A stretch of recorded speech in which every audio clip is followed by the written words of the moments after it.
우리가 여기 전원주택 예쁘게 지어가지고 좋게 살려고 들어왔는데, 여기 옆에를 보면은 묘가 하나 들어가 있고, 여기 뒤에는 공장이 하나 들어가 있고, 저기 또 앞에는 철도가 또 지나다니죠. 토목 상태만 했을 때 분양 가격, 그리고 전원주택을 건축까지 해서 분양할 수 있는 가격, 이런 것들을 시장 조사를 좀 잘 하셔야 됩니다. 절대 이 물건을 무리해서 들어가시면 안 됩니다. 여기 입찰해서 낙찰받는 게 중요한 게 아니라 우리한테 결국 중요한 거는 뭐예요?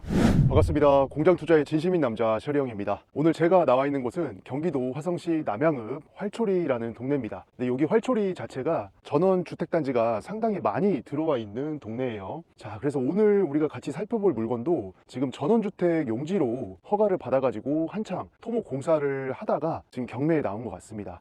우리가 부동산 투자를 이렇게 하면서 반드시 공장 투자만 고집을 할 필요는 없습니다.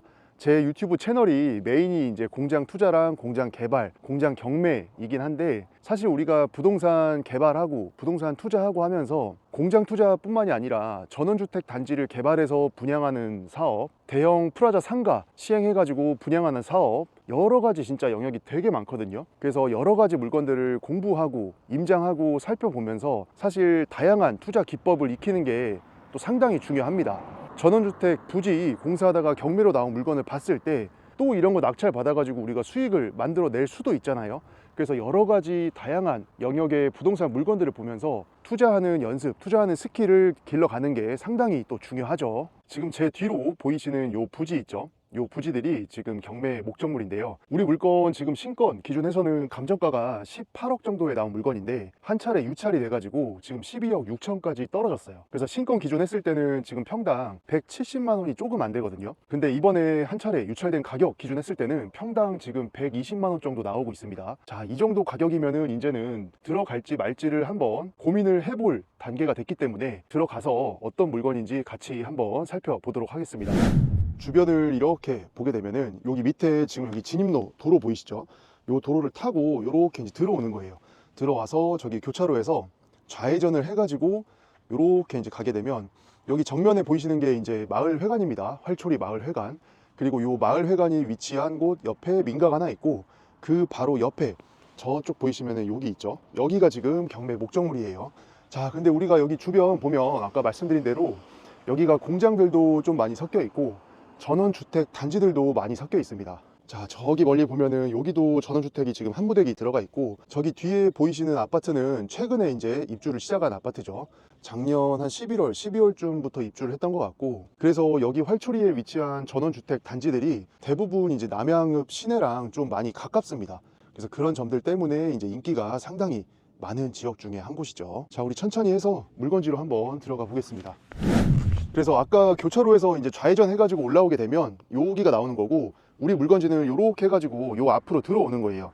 근데 우리 물건 같은 경우에는 진입 도로랑 맞닿아 있기 때문에 접근 조건은 상당히 또 괜찮다고 볼 수가 있죠. 지금 화면에 보고 계시는 요 땅들이 경매 목적물로 나와 있는 땅들입니다. 자, 이렇게 도로를 따라서 주택 단지 내부로 한번 들어가 보겠습니다. 자, 차들이 통행량이 꽤 많아요. 여기가 뭐 한적한 그런 동네라기보다는 주변에 공장들도 많이 들어가 있고 전원주택 단지들도 이 도로 안쪽으로도 상당히 많이 분포가 되어 있기 때문에 전반적으로 봤을 때는 전원주택에 대한 수요도 분명히 있는 동네 중에 하나입니다. 자, 여기 지금 도로에서 들어와 가지고 지금 내부 도로를 타고 이제 부지 안으로 들어가는 겁니다. 자, 근데 양쪽에 보면은 지금 공사의 흔적들이 남아 있죠. 이렇게 좌측 우측 해가지고 보강토 토목 공사까지는 어느 정도 지금 마쳐진 모습입니다. 그리고 내부 도로가 이제 들어가면서 내리막길로 조금 해가지고 들어가는데 레벨차가 살짝 있기는 합니다. 진입 도로랑. 근데 어떻게 보면 여기 부지랑 도로랑은 레벨 차이가 가장 큰 곳이 한 2m 정도 지금 나오고 있는 것 같아요. 자, 여기 앞에 보강토 보이시죠? 요거 지금 단수 보면은 대략적으로 한 2m 정도 지금 높이가 나오고 있습니다. 해서 여기 보강토 위쪽에 여기에도 이제 전원주택을 지을 수 있게끔 해놨고, 자, 여기 맞은편에 이쪽 보강토 얇게 한 1m 정도 쌓아 올린 부지가 있죠. 요 부지도 지금 경매 목적물이고, 여기가 이제 기호 4번입니다. 아까 우리가 봤던 여기 한 2m 정도 위에 있는 이 부지가 이제 기호 1번이죠. 그리고 아까 말씀드렸던 대로 여기 들어올 때 내부도로, 지금 요 앞에 이제 내부도로가 요렇게 있잖아요. 여기가 이제 기호 3번 목적물이 되겠습니다. 자, 지금 제가 서 있는 이 땅은 그러면 뭐냐? 여기가 기호 7번입니다. 자, 그래서 이런 식으로 전체적인 경매 목적물 토지 자체가 부지 내에서도 레벨 차이가 있어요. 그래서 이런 식으로 이제 토목 공사를 해 놓은 거고, 저기 안쪽까지 한번 들어가서 살펴보겠습니다. 자, 이렇게 보니까 보강토 공사해 놓은 게 상당히 좀 잘 보이죠. 여기 땅 안에서는 한 2m 정도 지금 쌓아 올린 거고, 저쪽 옆에 땅으로 가게 되면은 여기 묘가 또 하나 있습니다. 그래서 묘가 한 기가 지금 들어가 있는데, 자, 여기 기준 했을 때는 지금 한 3m 정도는 나오고 있는 것 같아요. 사실 우리가 전원주택 단지 분양하는 목적으로 이제 토지 개발을 할 때에는 사실 이제 묘가 근처에 바로 있게 되면은 조금 마이너스 요소긴 합니다. 왜냐면 사람이 이제 전원주택 지어가지고 맑은 공기나 좀 마시고 텃밭이나 가꾸면서 좀 기분 좋게 살려고 이제 이렇게 들어오는 건데, 묘가 옆에 있으면은 아무래도 조금 좋지는 않죠. 사람 마음이라는 게. 자, 그리고 부지의 이제 아래쪽 저쪽을 보게 되면, 자, 저기도 지금 레벨차 3단으로 해가지고 지금 부지를 조성을 해 놓은 거를 알 수가 있습니다. 자, 그래서 저기 1단, 2단, 3단 이렇게 해가지고 토지 자체 레벨을 이용을 해서 부지를 좀 구획을 해 놓은 모습이고, 자, 저기 한켠에는 지금 공장을 건축 중인 것 같아요. 지금 H빔, 철골까지는 공사가 다 끝난 모습이고, 화면에 잘 보이실지는 모르겠지만 여기 공장 건물 지붕이 될 부분 해가지고 이렇게 쭉 따라가잖아요. 그러면 저게 이제 서해안 복선 전철 해가지고 저 철도가 이제 향남역까지 쭉 이어지는 철도가 되겠습니다. 자, 그러면은 느낌이 이게 뭐냐, 우리가 여기 전원주택 예쁘게 지어가지고 좋게 살려고 들어왔는데, 여기 옆에를 보면은 묘가 하나 들어가 있고, 여기 뒤에는 공장이 하나 들어가 있고, 저기 또 앞에는 철도가 또 지나다니죠. 자, 요런 거 보면은 또 사실 땡기는 그런 또 입지는 아닌 것 같기는 한데, 어쨌거나 이게 전원주택 부지의 분양 가격, 이 토지의 매입 가격, 이거는 이제 경매 물건이니까 낙찰 가격이 되겠죠. 그래서 이런 거를 전반적으로 봐서 그런 단점들, 내가 전원주택 부지 분양 사업을 하는 데 있어서 단점이 될 요소들이 가격에 또 녹아 들어가 있다라고 한다면, 또 누군가는 저렴한 분양가에 이런 부지들을 들어오는 사람들도 사실 또 많이 있습니다. 그래서 그런 계산을 좀 잘 해가지고 이런 토지는 접근을 좀 조심히 잘 해야 됩니다. 그리고 요즘에 어쨌거나 이게 부동산 경기나 부동산 분위기 자체가 과거에 2년, 3년 전보다는 많이 꺼져 있는 상태이기 때문에, 우리가 특히 이렇게 전원주택 단지 분양하고 뭐하고 이런 사업을 할 때는 이런 전반적인 부동산 시장, 그리고 전원주택 분양 시장, 이런 것들을 좀 면밀하게 좀 잘 살펴봐야 됩니다. 우리가 같이 보고 있는 남양읍, 활초리 같은 경우에도 전원주택 단지가 상당히 많이 들어가 있다고 했잖아요. 그래서 여기에 평균적인 토목 상태만 했을 때 분양 가격, 그리고 전원주택을 건축까지 해서 분양할 수 있는 가격, 이런 것들을 시장 조사를 좀 잘 하셔야 됩니다. 여기 근처에 보면은 뭐 엘프마을이다, 숲속마을이다, 에데라임이다, 뭐 이런 식으로 해가지고 분양을 마쳤거나 분양을 진행 중인 현장들이 있어요. 그래서 그런 것들을 조사를 딱 해보시면서 내가 이 토지를 낙찰을 받았을 때 가격이 얼마가 될 거고, 그리고 여기가 지금 봤다시피 토목공사가 지금 많이 되어 있잖아요. 그러면 어쨌거나 개발행위 허가를 받아가지고 여기를 공사를 한 거예요. 그렇게 개발 진행 중에 경매로 나온 물건이기 때문에 우리가 이거를 낙찰을 받았을 때 기존의 허가권을 그대로 가져올 수 있는지, 아니면은 전 소유자, 정확히는 전 인허가권자와 이거를 양도양수를 받아올 수가 있는 건지, 이런 것들을 잘 생각을 해보시고 입찰 전략, 그리고 투자 전략, 이런 거를 상당히 좀 조심스럽게 짜야 됩니다. 근데 우리가 이제 인터넷이나 여러 가지 이제 뭐 학원이나 수업이나 이런 거를 듣다 보면 건축이 진행 중인, 뭐 공사가 진행 중인 이런 물건들이 경매에 나오는 경우가 많이 있고, 그런 거에 대해서 이제 공부를 많이 하잖아요. 그런 공부를 해보면 기존의 건축 허가, 개발행위 허가, 이런 것들을 가져올 수 있다, 없다, 이런 걸로 이제 이론, 실전 이런 게 많이 나뉘는데, 결론적으로 이 부지 같은 경우에는 지금 보강토까지 해가지고 토목공사는 지금 되어 있습니다. 근데 제가 현장을 이렇게 살펴봐도 지금 건축까지 들어간 흔적이 안 보여요. 왜냐면 우리가 이런 물건 같은 경우에는 차라리 터파기라도 좀 되어 있으면은 건축이 진행 중인 물건으로 보기 때문에, 그런 경우에는 낙찰자가 여의치 않은 경우에는 기존의 건축 허가를 말소 신청을 해가지고 낙찰자 명의로 다시 건축 허가를 집어 넣을 수가 있어요. 근데 이렇게 터파기 공사가 안 돼 있고 토목까지만 되어 있다, 이런 경우에는 기존의 이 부지에 대해서 건축 허가가 만약에 살아 있다고 하면은 그거를 직권으로 말소하기가 상당히 힘듭니다. 그래서 이 부지에 연관되어 있는 각종 허가권, 이런 거를 낙찰자 입장에서 가져올 수 있을지, 가져올 수 있다라고 하면은 비용이 어느 정도나 들어갈지, 만약에 못 가져온다라고 했을 때는 내가 여기에 있는 거를 다 죽이고 다시 처음부터 시작을 해야 되는데, 그렇게 돼버리면 또 우리한테 중요한 거는 시간인데 시간이 엄청나게 또 걸리겠죠. 자, 그리고 여기 밑에 지금 제가 서 있는 이 땅 있죠. 여기 앞에 도로 경계로 해가지고 이런 식으로 여기까지 해가지고 여기도 지금 경매의 목적물입니다. 자, 근데 이 땅은 약간 조금 삼각형이거든요. 우리 물건 번호 기호 2번이에요. 근데 이 땅 같은 경우에는 모양이 세모 모양이긴 한데 면적이 그렇게 좀 크진 않습니다. 그래서 여기 지금 도로 하나 나눠져 있고 요렇게 해가지고 저기 밑으로 도로가 쭉 이어지는 건데, 자, 일로 내려가면 저기 앞에 보이시는 공장 지금 건축 중인 거 있죠? 저기까지 이제 가는 도로예요. 근데 우리 경매물건 전체적인 부지를 봤을 때 요 삼각형 짜투리 땅이 좀 남습니다. 근데 제가 와서 보니까 여기가 문제는 뭐냐, 면적이 좀 작아요. 이게 삼각형 모형이더라도 면적이 아예 좀 더 커가지고 집도 짓고 마당도 있고 텃밭도 있고 주차를 할 수 있는 주차장도 좀 짜서 넣고 이런 식으로 조금 설계를 할 수가 있으면 좋은데, 그렇게 하기에는 평수가 너무 작습니다. 그래서 아까 봤던 삼각형 땅은 조금 그 활용도에 있어서 고민이 조금 많이 되는 현장 같고, 자, 지금 보강토 공사한 걸 따라서 토지 경계를 쭉 따라가고 있는 거예요. 자, 근데 여기 내리막 경사가 지금 상당하기 때문에, 자, 여기 뒤에서 보니까 이 보강토의 높이가 상당합니다. 지금 육안으로 봤을 때는 5m가 조금 넘어 보이기도 하고, 자, 저기 끝단까지 가보게 되면 지금 5m가 넘을 것 같거든요.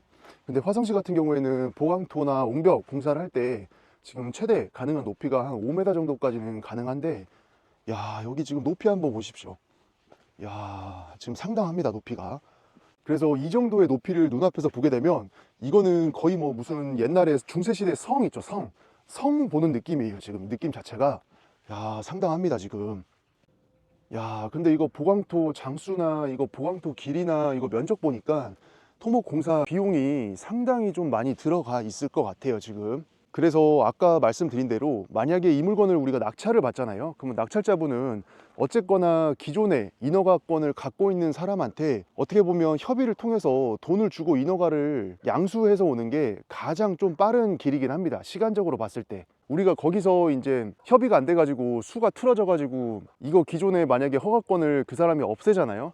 그러면 이거 어떻게 되겠어요? 우리가 이 땅에 다시 이거 전원주택 단지 이런 걸로 허가 받으려면 원래 인허가권자가 냈을 때 그 당시의 규정보다 조금 빡세진 게 있다. 그러면 우리는 현재의 규정을 따라야 하기 때문에 제약 조건들이 더해질 수도 있는 거고, 어쨌거나 낙찰 받아가지고 잔금까지 납부하고 우리가 현금으로 다 투입을 안 하고 레버리지를 썼다. 그러면 인허가 처음부터 시작하는 그 기간, 그때서부터 이자를 계속 물어내고 있어야 된단 말이에요.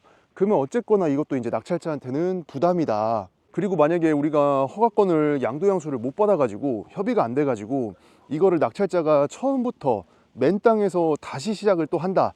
그럼 문제점이 또 뭡니까? 중요한 게 하나 있죠. 자, 이거를 원상복구를 먼저 해놓고 시작을 해야 됩니다. 자, 엄청나죠? 이거 지금 보강토 공사량, 토목 공사량만 봐도 이게 지금 뭐 몇 천만 원 들어간 땅이 아니에요.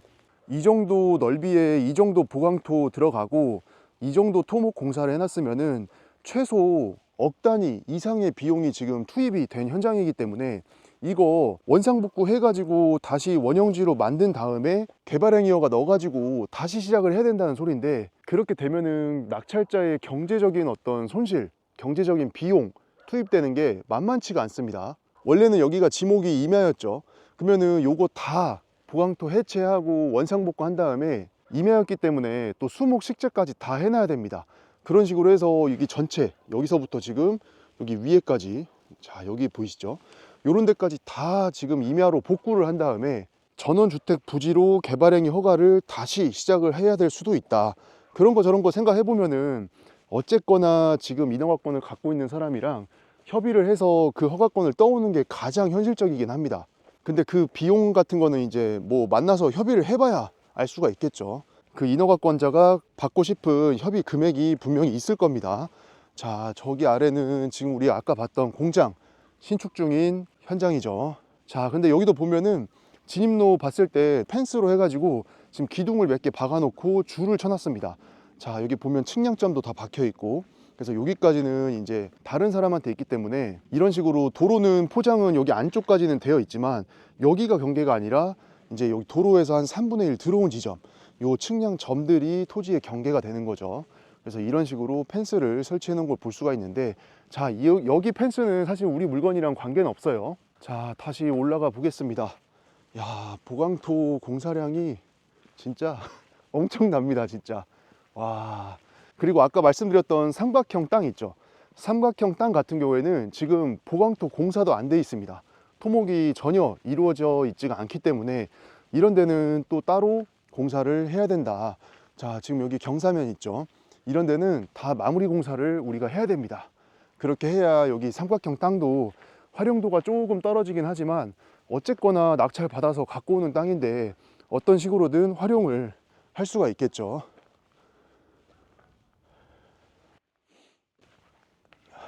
그래서 우리 물건 같은 경우에는 지금 여기 보이는 여기 한 단지, 그 다음에 여기 뒤에 안쪽 있죠, 낮은데 여기는 한 2개 단지 정도로 쪼개 가지고 분양을 하는 게 맞을 것 같고, 저기 부지 안쪽에 가장 높았던 땅 있죠, 저기 뒤에 이 부지의 전체적인 평수 그리고 모양 조금 잘 연구를 하셔가지고 여기 입찰해서 낙찰 받는 게 중요한 게 아니라 우리한테 결국 중요한 거는 뭐예요?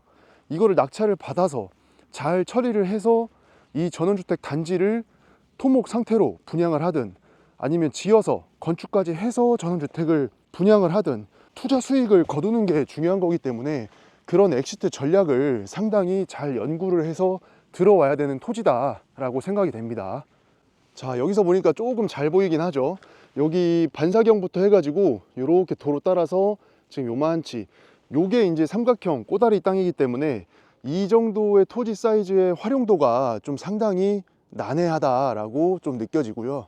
요 나머지 뒤에 저 안쪽 부지 같은 경우에는 그래도 평수 잘 쪼개 가지고 하면은 도로랑도 가깝고 여기가 남양 시내랑도 가깝기 때문에 그럭저럭 분양은 나쁘지는 않을 것 같은데, 문제는 뭐라고 그랬죠? 부동산 시장의 분위기, 전원주택 시장의 분위기, 요런 게 이제 조금 문제다. 그래서 다시 한번 말씀드리지만 이 물건은 지금 한 차례 유찰이 돼 가지고 지금 평당 가격이 118만 원인가까지 떨어졌어요. 그래서 120만 원이 채 안 되는데 토목까지는 되어 있는 땅이긴 해요. 그래서 그런 장점은 있는데 어쨌거나 이 땅을 우리가 접근을 할 때는 절대 이 물건을 무리해서 들어가시면 안 됩니다. 이거는 허가권도 가져와야 되는 문제가 섞여 있고, 그 협상이 만약에 안 됐을 때 낙찰자가 이제 이런 분야의 경험이 없으시면은 상당히 좀 끌려다니고 애를 좀 먹을 수 있는 땅이에요. 그래서 이런 거 할 때는 상당히 어떻게 보면 짚어볼 거 다 짚어보고 보수적으로 접근하고 낙찰을 받아가지고 전원주택 단지를 분양까지 성공적으로 할 수 있는지에 대한 어떤 그런 고민, 엑시트 전략, 이거를 상당히 좀 면밀하게 잘 세워가지고 들어가야 됩니다. 그리고 어쨌거나 지금 현재 우리나라 자체가 부동산 시장이 조금 꺾여 있는 상황이기 때문에 아파트든 상가든 상당히 뭐 어렵지 않은 영역이 없죠. 특히 이제 전원주택 단지 같은 경우에는 그런 경기에 좀 더 민감한 어떤 그런 영향이 많기 때문에 절대 이런 물건이 유찰돼 가지고 평당 가격이 싸다고 해 가지고 불나방처럼 달라든다 하면은 불타 죽는 겁니다. 그냥 가로등 불빛에. 그래서 수지 분석 잘 해보시고 허가권 떠오는 비용, 이 현장을 낙찰 받아 가지고 어쨌거나 정상화 해 가지고 토목 상태로 뭐 분양을 하든 아니면 전원주택까지 지어가지고 분양을 하든, 우리 같은 투자자분들한테 중요한 거는 결국에는 엑시트를 잘 하는 거기 때문에 그런 계획들을 좀 잘 세우셔가지고 신중하게 들어오시기를 바라겠습니다. 그래서 그런 당부의 말씀을 드리면서 이번 물건은 상당히 좀 신중하게 고민하시고 입찰 전략, 엑시트 전략까지 잘 세우셔가지고 들어가실 분들은 들어가시기를 바라겠습니다. 저도 맨날 사무실에서 이제 영상 틀어놓고 이제 녹화를 했었는데 현장 나와가지고 이렇게 이제 또 촬영을 해보니까 나름 또 혼자 왔지만 같이 온 것처럼 좀 재미는 있습니다. 그래서 앞으로도 공장뿐만이 아니라 이런 토지 물건, 전원주택 단지 물건, 다세대 다가구 물건, 농지, 임야, 이런 토지 관련된 물건들이 있으면은 같이 이런 식으로 현장에 와서 분위기도 한번 보고 같이 물건 분석해 보면서 공부를 좀 많이 해보는 시간을 좀 갖도록 하겠습니다. 오늘 또 영상 재밌게 시청해 주셔가지고 감사합니다.